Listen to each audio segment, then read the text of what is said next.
So earlier today, WikiLeaks founder Julian Assange was arrested.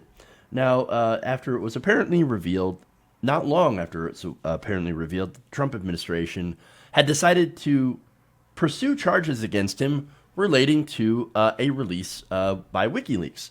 Now, the U.S. Department of Justice has charged Assange with conspiracy to commit computer intrusion for some reason. I guess apparently attempting to help someone break into a classified U.S. computer. I don't know. But what I do know is this is not related at all to Russia. So now I want to be very, very clear about this, right? This is not Russiagate. So now a lot of you might be saying, oh, wait, then what is it about? Then why does Assange been arrested? Apparently, this has to do with WikiLeaks publishing classified materials involving the war in Iraq and Afghanistan. And of course, what was revealed by WikiLeaks, of course, is that the United States, our soldiers on the ground, were actually committing war crimes. So now, since that happened, of course, Assange and WikiLeaks have had a target on them from the United States, which was one of the reasons why he took refuge in the Ecuadorian embassy. And by the way, the Ecuadorian embassy just removed their protection under their new president. I believe that president is more conservative, or at least wants more diplomatic ties with the West. Now, not only that, but of course, one of the reasons that he also went into that embassy was rape and molestation charges from Sweden that were eventually dropped. And I think he was afraid that if I didn't go into this embassy, I would be arrested and extradited to the United States. And of course, today, that's proven to be true. Part of the reason that he was arrested was from an extradition request from the United States. So now, federal investigators are now alleging that Assange had engaged in a conspiracy with Chelsea Manning back in March of 2010 to steal these classified documents and communications in order to release the war crimes that they had found to the public. Now, you would think that that is in the public interest. I actually certainly agree that it is, but apparently the United States government disagrees.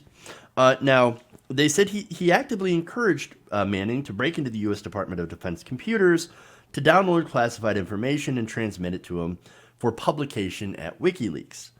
And added that Assange allegedly agreed to help Manning crack a password stored in a secret Internet Protocol network, which would allow her to log on to the government computers under a username that didn't belong to her. Yes, that would be considered hacking, I guess. Now, according to alleged correspondence between them, Manning had told Assange that, quote, after this upload, that's really all I have got left. And he replied, curious eyes never run dry in my experience. Okay. That's an interesting statement. From that, this kind of shows that, hey, man, look, if you want to continue to expose these government secrets, keep pushing on and we'll publish it. Again, I think that's fine. Now, if extradited to the United States, just on this charge of hacking alone, he faces a possible 5 years in prison. However, I'm of the mind where I believe that the United States will actually tack on more charges related to the distribution, to the release of these classified cables and files, documents. So now, here's what's maddening, right? Chelsea Manning, by the way, Chelsea Manning is again in prison because she refuses to answer certain questions, right? So now, she's still in prison. She had already endured imprisonment before, torture, and all that, because she saw war crimes happen, tried to report them up the chain of command. They were not interested in hearing about these. Nobody listened to her. She then decided she was going to become a whistleblower, leak to the press. So she went to the places like the Washington Post and New York Times. They were not interested in these stories. And then finally ended up going to WikiLeaks. Now, she went through all of that. And, you know, Assange, I should say, like him or not as a person, is also facing, I think, a similar event here for doing basically journalism, for releasing the information, right? So Chelsea Manning punished, Assange going to be punished. all for publishing this information. Now, the maddening thing about this is that nobody committing these war crimes saw any sort of action disciplinary against him. At all. At all. At all. So now where's the justice here? It seems as if you release information that is vital to the public interest, lets you know what the government is spending your money on, doing, what they're doing in your name, our name, all of our names, right? And that, of course, is unfortunately killing civilians and killing medical personnel in what's called a double tap. Doing all that, well, we have a right to know what we're doing, what our military is doing on our behalf overseas, so that we can have some oversight, right? So we can actually stop doing war crimes, which increases terrorism. We have a right to know that. That is in the public interest. Now, that is supposed to be protected by the First Amendment, right? And unfortunately, now, this arrest, this has some major implications for the First Amendment. And that's terrible. And look, for those of you who are like, oh, I hate Assange, I hate WikiLeaks, they helped Donald Trump, and certainly, of course, what he did with the Hillary Clinton emails in 2016 did benefit Donald Trump quite a bit, right? And I talked about those emails and stuff, and I think that there was no problem in releasing those emails. But, of course, there are a lot of people who are like, oh, look at that. Say Trump, WikiLeaks. Trump loves WikiLeaks. Today, Trump put out a statement. I don't know what that is, WikiLeaks. He put out a tweet. I'm summarizing that, of course, but it's like, WikiLeaks, what?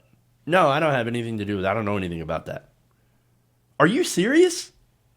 No, back during the election, you couldn't stop talking about how WikiLeaks... Oh, I love WikiLeaks. WikiLeaks is great. You're releasing those Hillary emails.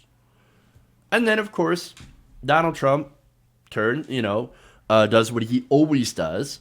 And when it's not helping them, he goes and he turns his back. That's what Trump does. Trump has no loyalty to anything but himself. So, and that's why, of course, he's not going to get a pardon, Assange. And that's actually the Trump administration, and mainly you have people like, well, when Jeff Sessions was in there, couldn't wait to go after Assange. And you also have, I'm kind of blanking on his name here, Mike Pompeo, thank you. I just ain't nobody. Mike Pompeo also pushing to go against Assange. And, of course, this goes along with Donald Trump also hating the press, right? So now, again, Obama, by the way, Obama had looked into doing this charge. He decided not to go forward with this because he realized, like, I can't go after Julian Assange without massively putting in peril the First Amendment, the freedom of the press. Donald Trump has no such qualms. Donald Trump hates the press. He hates free speech. Free speech and mainly the free press, right? And so, look, nobody who did these war crimes got in trouble. Nobody was held accountable. But they're going after these guys. They're going after Manning. They're going after WikiLeaks. And that is very, very telling of what the administration is actually interested in doing. So I do think they're going to add on charges of publishing these. And because, again, they hate the press. And Donald Trump, I think he's more than willing to commit war crimes. And people like, as I said, Mike Pompeo, John Bolton, more than interested in hiding possible war crimes. So, and look, you look at what they've been doing in Syria so far. I think they're probably on track to do more war crimes than Barack Obama. And of course, they also supported Saudi Arabia and Yemen, who was starving the Yemeni people. So, look, this is what this is. Now, following this arrest, many prominent journalists have decided to speak out, including establishment journalists like Ari Melber. I know, shocking. Now, I want to give you a couple of tweets here. Ewan McCaskill says, U.S. did not waste any time putting in an extradition request for Assange. Terrible precedent if journalist publisher ends up in U.S. jail for Iraq war logs and State Department cables. Glenn Greenwald, writing for The Intercept, wrote, if you are cheering Assange's arrest, based on U.S. extradition request, your allies in your celebration are the most extremist elements of the Trump administration, whose primary and explicit goal is to criminalize reporting on classified documents and punish WikiLeaks for exposing war crimes. He's absolutely right. And of course, right on cue, you have somebody from the establishment, Neera Tanden, who, of course, exemplifies this. Now, she responded to a tweet from Matthew Iglesias, who said, look, Assange sucks, but prosecuting publishers seems extremely dangerous and troubling to me. And so there are people that, yes, don't like Julian Assange for whatever reason, political, what his stances are, that he favored Donald Trump over Hillary Clinton in the 2016 election. None of that should have anything to do with whether or not you believe he should be arrested and punished. And so, but if you're Neera Tanden, however, no, she said, if the Chinese government stole your personal journal in order to silence your criticism of Trump and WikiLeaks published it on the internet, would you feel differently? Well, that's her argument. Well, that's a ridiculous argument. WikiLeaks published information on war crimes with the U.S. government. It's a bit different than your private journal. That actually is in the public interest. Doing, the government doing war crimes on our behalf. Nobody cares about Matthew Iglesias' private journal. But it always goes back to, of course, but they published through Hillary's emails. And so we're just going to look at that because we're mad at Assange. We don't like this guy because he sabotaged Hillary Clinton, and we don't care at all about press freedom. That's what's going on here. Ryan Grimm, of course, responded to that by saying, this is a question, and the answer is clear. Publishers have a right to publish information in the public interest, period. If you follow this logic from Neera, the New York Times is criminal. And so am I, but I doubt that helps my case. And he's right. You go after the publishers of this information, then you're going to have to go after The Guardian. You're going to have to go after The Washington Post and New York Times. Think Progress? Wait a minute. Think Progress is ran by the Center for American Progress. That's Neera Tanden's organization. But yes, they had published information that was gotten through leaks or hacks. So even Think Progress, the reporters there would be punished. I don't think you thought that through, Neera. And then finally, I want to go here from Jeremy Scahill, who said, the continued imprisonment of Chelsea Manning is an utter disgrace. The arrest of Julian Assange represents an extremely dangerous crossing of the Rubicon. This is an assault on journalism and a free press. All journalists should stand in fierce opposition. And that is true. You have a lot of journalists that are now standing against this. As I said before, MSNBC's Ari Melber said that this was disastrous.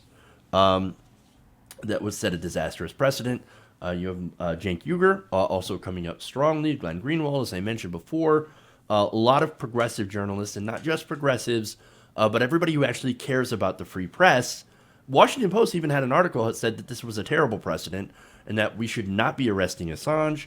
And so there are a lot of people that are standing up for press freedom. And look, again, this doesn't matter about how you feel about Julian Assange, right? Again, he's somebody who published his things about people in power that they don't want published. And right now to the government, especially as fascism starts to creep in, does not want. They don't want a free press. And so if you're going to take the side of Donald Trump on this and the Trump administration, then I think you're absolutely wrong. And if you think this isn't about punishing Assange for doing exactly that, exposing government secrets, then you are, by extension, on the side of the Trump government and all the governments to follow, fascist or not, who plan on committing wrongdoing and hiding it from the public. And worse than that, you're also aiding and abetting the destruction of the free press, of the First Amendment. This is both wrong and dangerous, and everyone needs to stand up to protect the First Amendment. And so, and by extension, in this case, Julian Assange. He may not be the one that you want for this message. He may not be the person you want to protect, but it's bigger than just him. It's bigger than Assange. This is the First Amendment. It is on the line, and we need to protect it. That is our fundamental right. Hey guys, hopefully you enjoyed that free video. Now I'm going to have to ask you a favor. Between the demonetization and the YouTube algorithm messing around with view counts, etc., we're having a hard time adjusting to the new YouTube reality, which is where you guys come in. See, we have a Patreon, patreon.com/TYTNation, set up to help us rely on you guys, the viewers, instead of big corporate ads. Look, you know the show. You know I'm not in favor of big corporations anyway. So help us transition away from relying on the ad model to pay the bills and sign up to be a patron, patreon.com/TYTNation. That goes a long way to help us keep the lights on. And you guys will know that you're supporting independent, progressive media.